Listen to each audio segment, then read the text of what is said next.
Il y a des histoires dont on se dit qu'elles n'arrivent que dans les films, que ça ne peut pas se produire dans la vraie vie. Et pour notre dernière invitée, la réalité a rattrapé la fiction. C'est ce qu'elle va venir nous raconter. Merci d'applaudir très fort Sophie.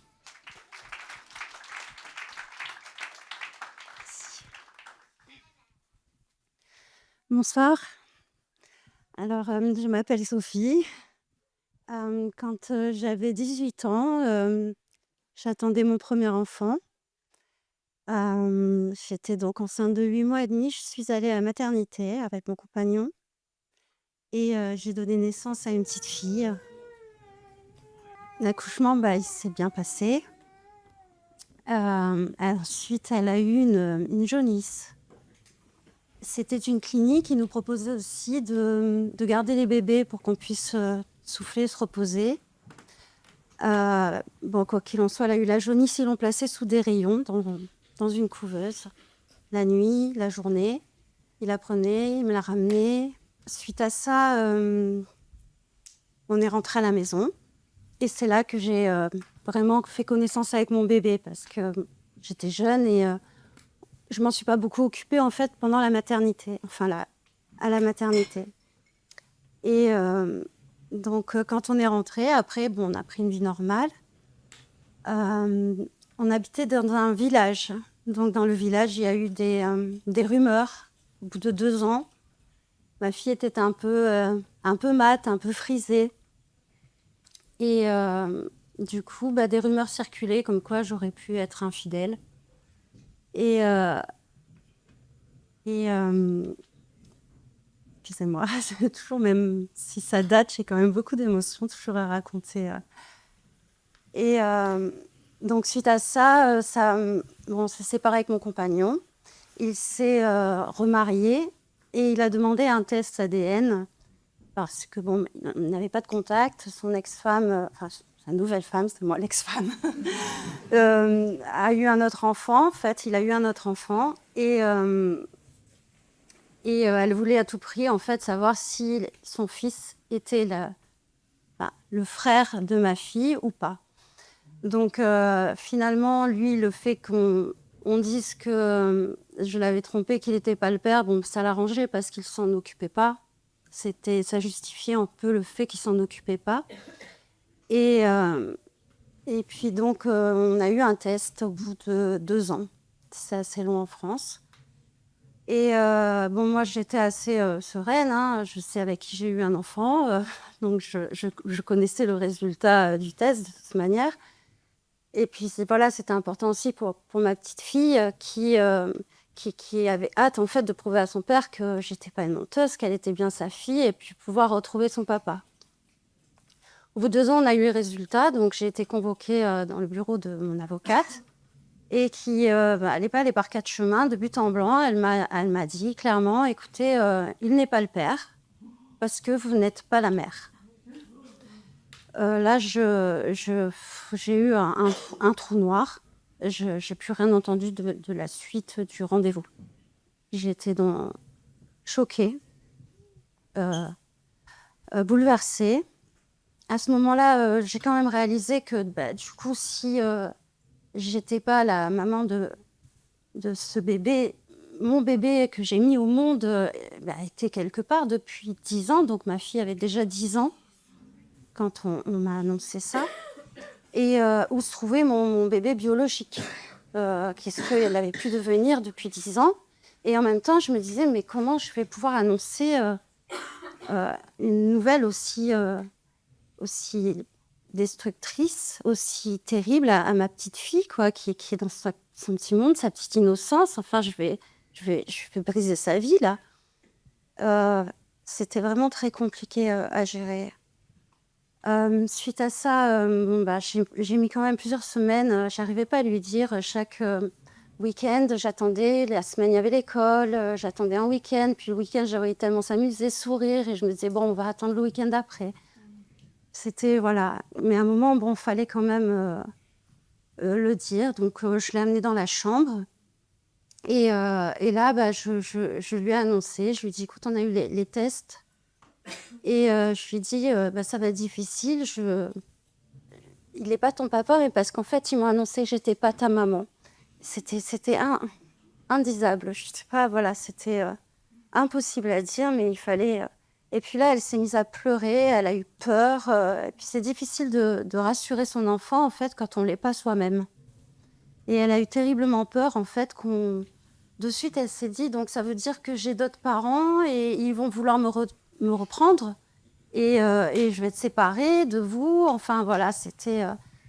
Donc, je lui ai expliqué que le fait que je ne sois pas sa maman biologique ne change pas que le fait que je sois sa maman et que je l'aime et que ça ne change rien à l'amour, en fait, et que personne ne nous séparera. Enfin, j'ai fait mon possible pour nous rassurer. Suite à ça, on a retrouvé, donc il y a eu une enquête de gendarmerie qui ont retrouvé l'autre famille. Avec l'autre famille, on s'est rencontrés, on a créé des liens. J'ai rencontré ma fille biologique, donc c'était assez troublant parce que physiquement, elle me ressemble énormément. Et physiquement, ma fille que j'ai élevée, qui est ma fille, ressemble énormément à sa maman biologique. Donc quand on s'est rencontrés, les deux mamans, on n'a pas eu besoin de nous présenter en fait. On s'est reconnus. Et on a essayé de créer des liens, une relation, mais voilà, c'est très compliqué parce qu'on est imposés dans la vie l'un de l'autre. Je suis un peu arrivée comme une bombe dans leur vie. Il y a l'inconscient qui est là aussi, qui fait que on peut pas avoir deux mamans. Voilà, on est très différents sur le plan culturel, voilà, sur un peu tous les plans. Et c'était très douloureux. Donc, à un moment, on a coupé les relations pour plus souffrir, pour continuer, pour prendre le cours de notre vie. C'était quand même moins douloureux. Suite à ça, il y a eu un jugement. Et puis ensuite, j'ai eu une autre maternité. J'ai eu une autre petite fille qui s'est bien passée. Alors, sur mon dossier, c'est vrai qu'ils avaient mis un triangle avec un point pour faire attention, voilà, pour signaler qu'il y avait déjà eu un problème. Aujourd'hui, voilà, c'est vrai que ça m'a fait du bien d'en parler. C'était important pour moi de laisser une trace. Parce que nous, en fait, quand on a découvert toute cette histoire, il n'y avait pas de précédent.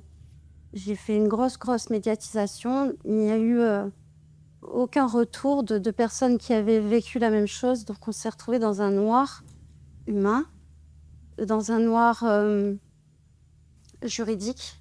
Il n'y avait aucune loi, même voilà, tout le système de la justice ne savait pas comment prendre cette histoire. Il n'y avait aucun antécédent psychologique. C'est-à-dire que même quand j'ai amené mes enfants voir des psychologues, voir psychiatres, le psychiatre de ma fille Manon, donc, que j'ai élevée, m'a dit « Moi, votre fille m'apprend ». Et donc, il y avait vraiment, voilà, on a été dans un noir total. Et voilà, c'était important pour moi de dénoncer, de faire savoir. Parce que les premières choses qu'on m'a dit aussi, c'est ça n'arrive qu'à la télé. Donc voilà, non, c'est bien réel. Maintenant, quand on le sait que ça peut arriver, je me dis que des parents n'auront pas une confiance comme moi totale, ils seront vigilants, ils se diront que ça peut arriver. Moi, en fait, quand j'ai été à la clinique, qu'on m'a ramené mon bébé, à un moment, j'ai vu qu'elle avait plus de cheveux. J'ai été quand même interpellée. Et je me suis sentie, ridicule. Ça aurait été ridicule de poser cette question.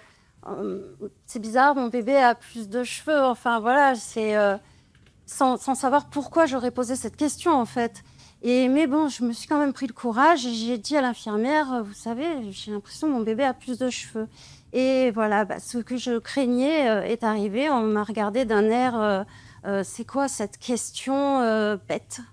C'est les rayons qui ont fait pousser les cheveux de votre bébé, qui ont accéléré le terme. Elle était née 15 jours avant, donc ça a accéléré le terme.